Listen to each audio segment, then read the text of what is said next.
Bismillahirrahmanirrahim. Assalamualaikum warahmatullahi wabarakatuh. Apa kabar semuanya? Mudah-mudahan Allah senantiasa memberikan kesehatan kepada kalian semua. Alhamdulillah, hari ini saya akan menceritakan tentang kisah Rasulullah, yaitu mengenai keistiqomahan Rasulullah SAW dalam menyebarkan agama Allah. Sebelumnya, perkenalkan, nama saya Siti Jubaidah dengan NIM 1862050203 dari Prodi PG PAUD. Pastinya kalian sudah tahu ya, siapa sih itu Nabi Muhammad SAW? Jadi, Nabi Muhammad SAW adalah Nabi sekaligus Rasul terakhir yang diturunkan oleh Allah ke dunia untuk menyebarkan agama Islam secara sempurna. Beliau menyebarkan agama Islam dengan melalui dakwah. Dakwahnya beliau sampai ke seantero dunia. Dikisahkan Nabi Muhammad SAW diangkat menjadi Rasul Allah saat ia berusia 40 tahun.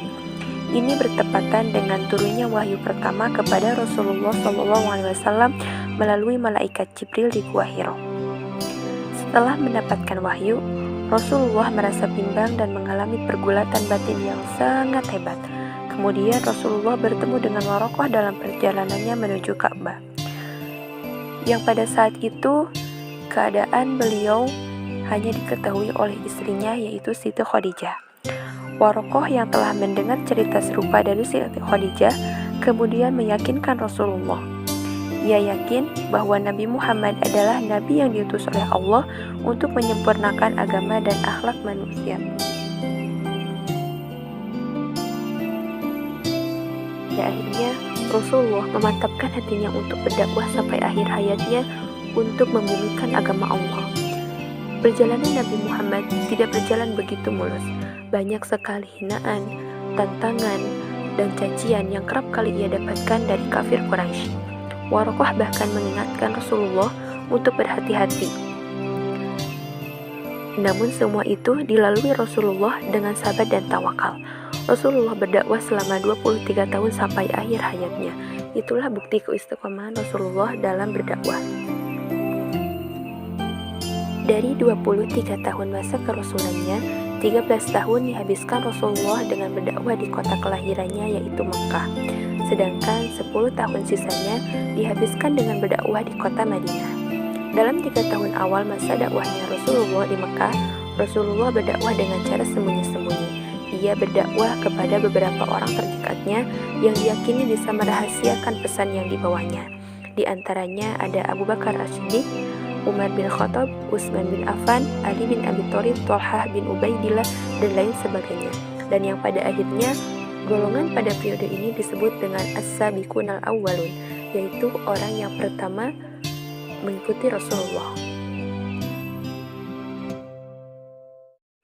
Nabi Muhammad terus melakukan dakwah secara sembunyi-sembunyi sampai kemudian turun wahyu Allah surat Al-Hijr ayat 94. A'udzu billahi minasyaitonir rajim. Fasda' bima tu'maru wa'rid 'anil musyrikin, yang artinya maka sampaikanlah oleh Muhammad secara terang-terangan segala apa yang diperintahkan kepadamu dan berpalinglah dari orang-orang yang musyrik. Nabi Muhammad kemudian melakukan dakwahnya secara terang-terangan. Beliau memulai dakwahnya dari Bani Hashim, keluarga terdekatnya. Namun hanya Ali bin Abi Thalib saja yang mau masuk Islam dan pamannya Abu Thalib bersedia membela walaupun ia belum mau mengucapkan syahadat. Banyak kafir Quraisy yang menentang ajaran Nabi Muhammad SAW, termasuk paman Nabi sendiri, yaitu Abu Lahab. Mereka melakukan segala cara untuk menolak ajaran yang dibawa Rasulullah. Bahkan mereka berencana untuk membunuh Nabi Muhammad SAW. Hingga akhirnya turun perintah Allah untuk hijrah ke negeri Habasyah, di mana ada raja yang adil di sana. Raja itu disebut-sebut tidak akan membiarkan rakyatnya ditindas dan dianiaya. Namun kemudian turun lagi perintah Allah untuk hijrah ke kota Madinah. Setelah itu, Rasulullah beserta para sahabatnya hijrah ke Madinah dan membangun Masjid Quba. Masjid ini dijadikan sebagai tempat sholat dan tempat menyusun tugas-tugas dakwah. Pembangunan Masjid Quba berjalan dengan lancar dan Nabi Muhammad pun turut mengulurkan tangan dalam menyelesaikan pembangunannya. Pada akhirnya, Rasulullah SAW berdakwah sampai akhir hayatnya, hingga akhirnya Rasulullah wafat pada hari Senin tanggal 12 Rabiul Awal tahun 11 Hijriah di usianya yang ke-63 tahun. Semua perjuangan Rasulullah telah membawa Islam dari zaman jahiliyah menuju peradaban Islam yang cerah.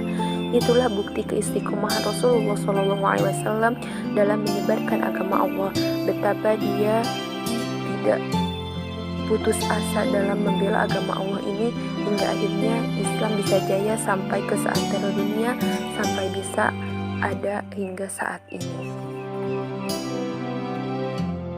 Sepenggal kisah tentang keistiqomahan Rasulullah SAW yang pastinya harus kita contoh dan harus kita jadikan suri tauladan untuk kita bisa menjalankan kehidupan ini, terutama istiqomah dalam berdakwah, istiqomah dalam memperjuangkan agama Allah. Sekian dan terima kasih.